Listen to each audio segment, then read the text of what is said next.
Hariam girls, welcome you all for the discussion on module 2 of Python programming. So in our module 1 we discussed all the basic elements like different data types and how do you define variable and how do you use a variable and what are the different data types available like list, dictionary, set, all those things we discussed in module 1. So in module 2 we are going to talk about functions, modules and exception handling. These are the three topics we'll be discussing in module 2. So in this session we are going to discuss about functions, right? How do you define a function? How do you invoke the function? And what are the 4 different types of arguments available in a function? Okay. All of you know that function is nothing but a group of related statements to perform a specific task, which is known as a function.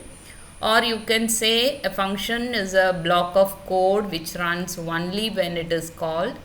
Data can be passed into a function which are known as parameters. A function can return a data as a result also, right? So you are already familiar with function because you have come across how to define a function, how to declare a function, what do you mean by a function prototype, how do you call a function, and what do you mean by a formal parameter, what do you mean by a dummy parameter, what do you mean by actual argument, formal arguments. All those terms you are already familiar with because you had covered the functions in C programming, C++ programming, as well as in Java programming. Okay.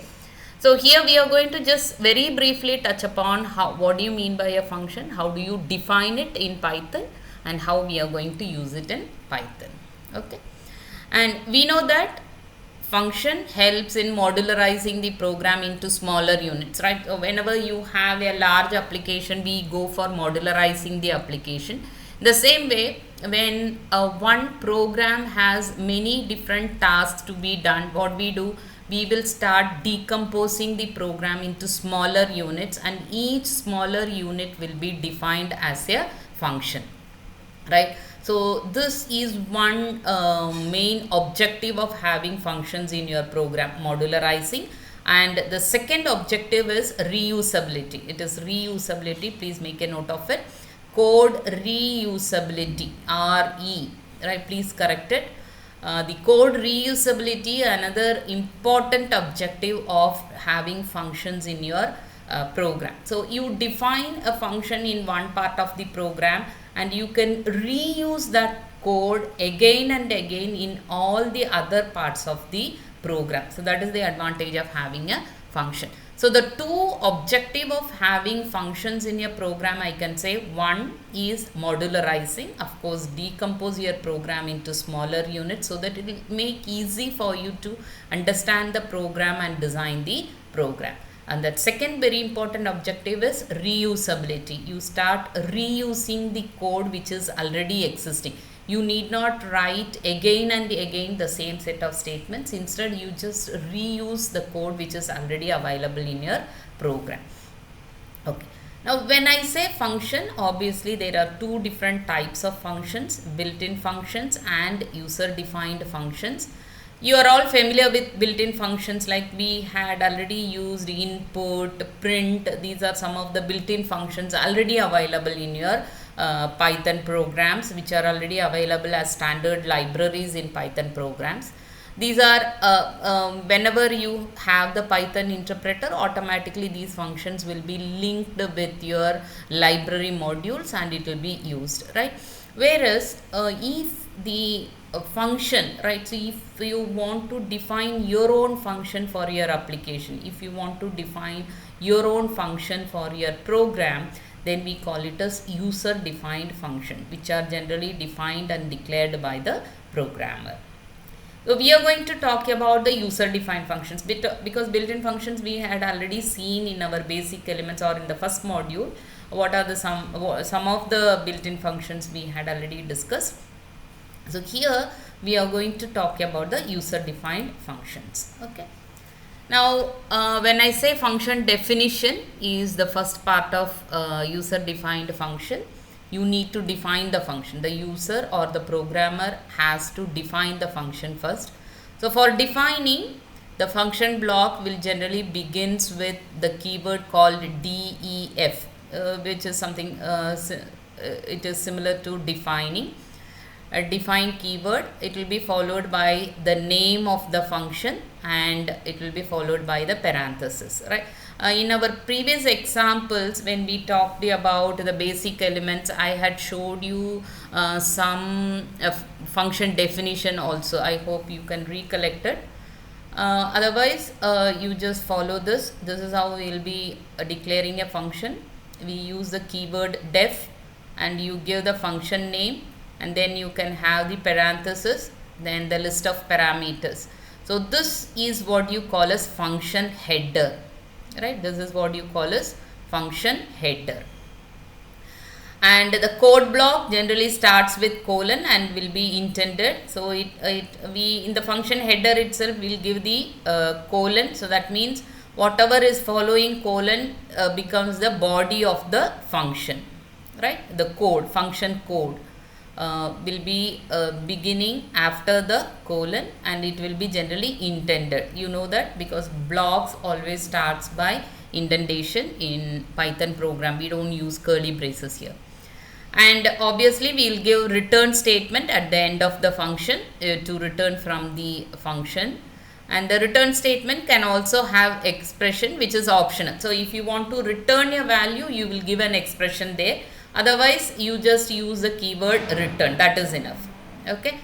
Then the first string after the function header is the documentation string. Alright. So it is a good practice to always document your program. Wherever you want, you can include the comment line so that you can, it will help you to enhance the program. It will give you more readability for the program, for understanding the program later. Always we use the documentation, right? So whenever we define a function, it is a very good practice to have a function docstring. We call it as function docstring.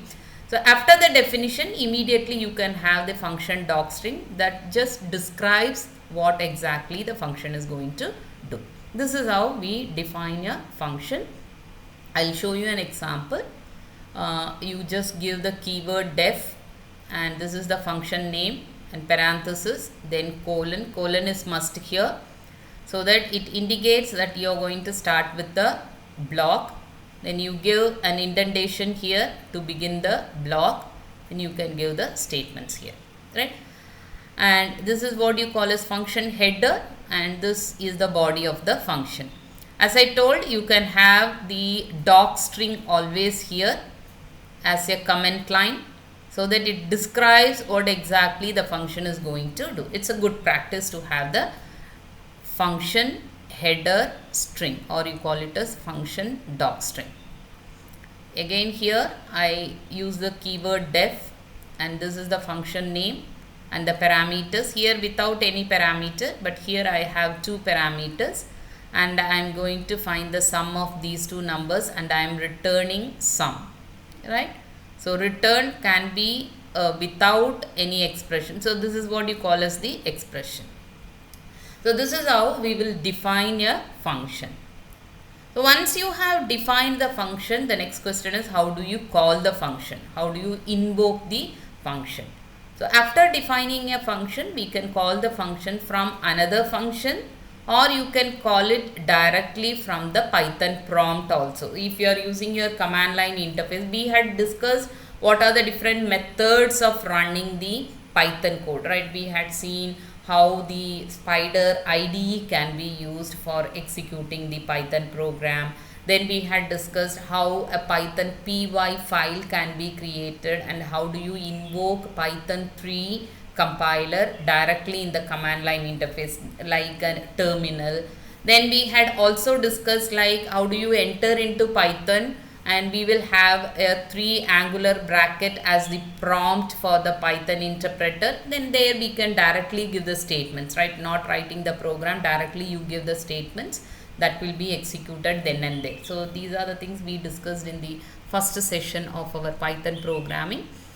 So you can call the function directly from the Python prompt, or you can call it in a program from any other function. That is how we call it. But whenever you call the function, one very important thing that is to be noted is order of the parameters defined must be preserved in the function call also, right?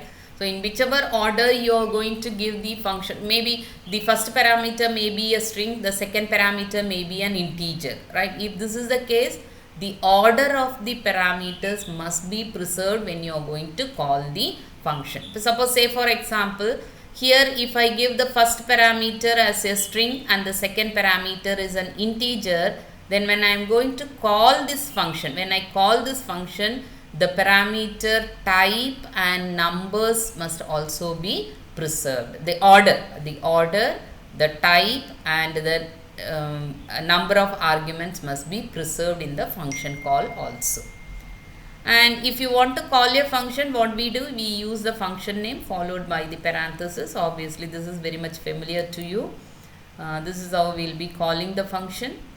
This is the function I define. I am going to just invoke the function without any parameter. Right here, the same function, I am going to call the function with the function name and the two parameters. These are two numeric parameters, so I give two numeric values. Okay, so this is how we are going to call a function in Python programming. Let us see an example here. This is a program that we are going to discuss now, a Python program to get a new string. If the string already has is in the beginning, right? In the beginning, if it is having is, then we are going to return as it is. Otherwise, we are going to add is and then return. This is the program, right? I repeat, what we do, we get a new string. How do you get a new string? If the string passed already has is in the beginning, then we are going to return as it is. Otherwise, we are going to add is and then we are going to return it. This is a simple program. This program we are going to write with a function. So, okay, yeah, this is the program. You can see here, I am going to define a function string check, okay, and I pass an argument string and I give the doc string as function to check is in the beginning of a string. If not, add is. So what I do, I take the first two characters.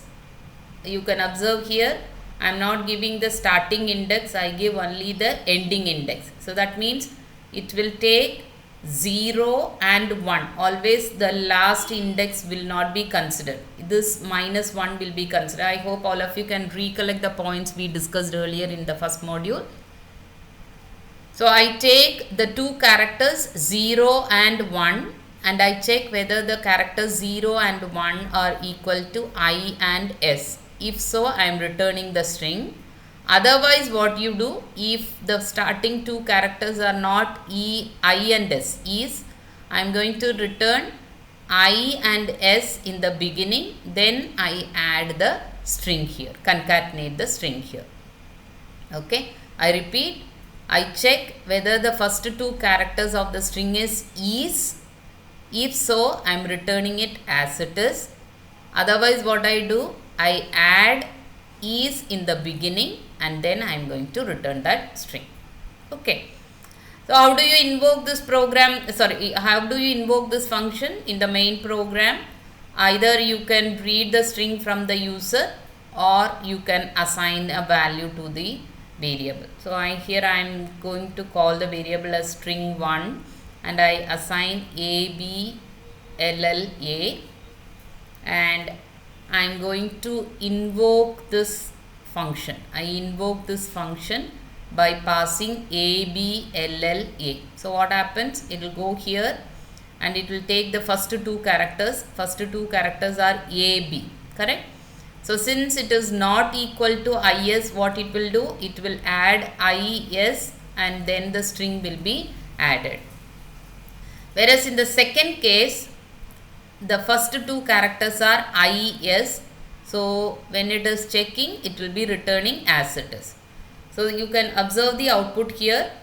In the first case, the output will be IES, then Isabella will be the output. Whereas in the second case, the string is already having Isabella. That means the first two characters are IES. So that will be returned like this. Okay. So this is how the program will be written. This program. Okay. I think the order of the slide has been changed. I will go to the slide and change the order.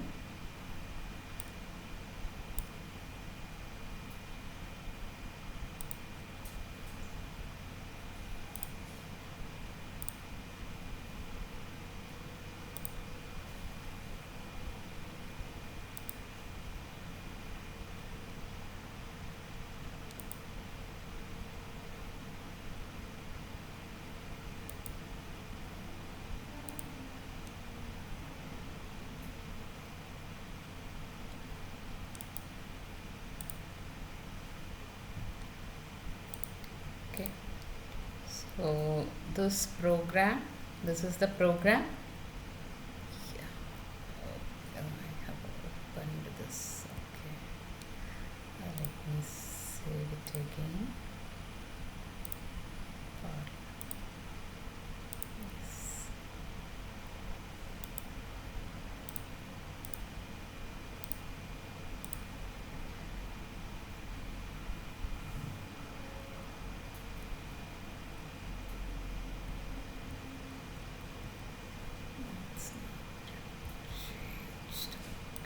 Please wait, I will change it.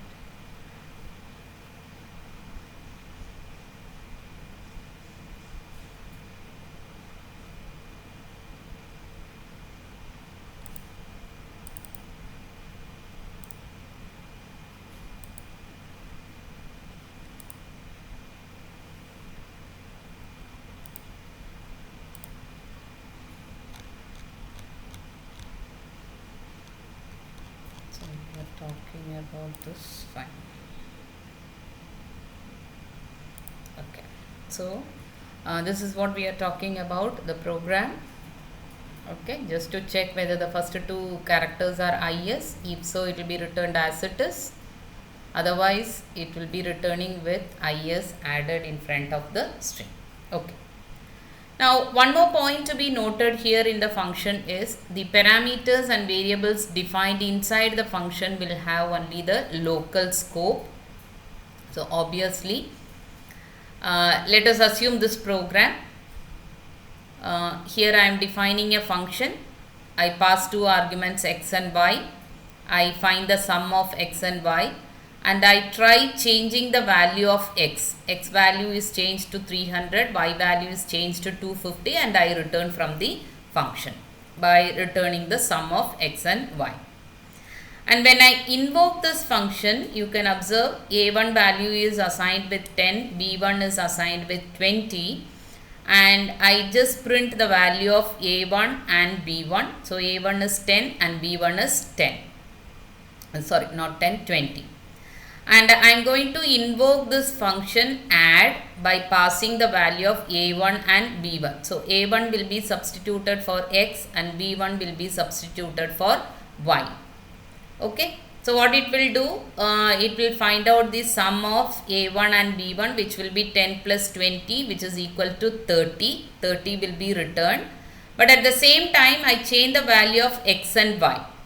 But when I come out of the function, you can observe value of a1 and b1 is not altered. a1 is still having value 10 itself. b1 is having value 20 itself.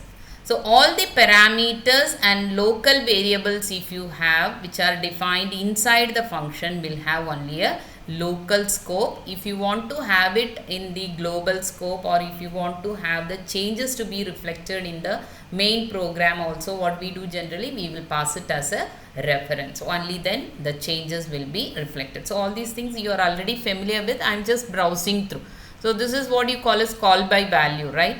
So we just copy the value of a1 and b1 to x and y. So whatever changes you do for x and y will not be reflected for a1 and b1. So that is what the output shows here.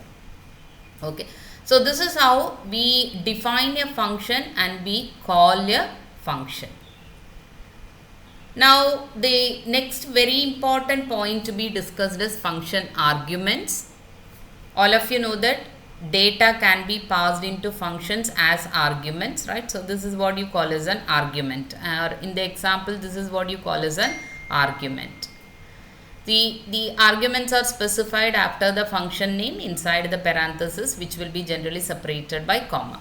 Okay, so this is a very simple example which has only one argument, and you can use this argument in your inside the function.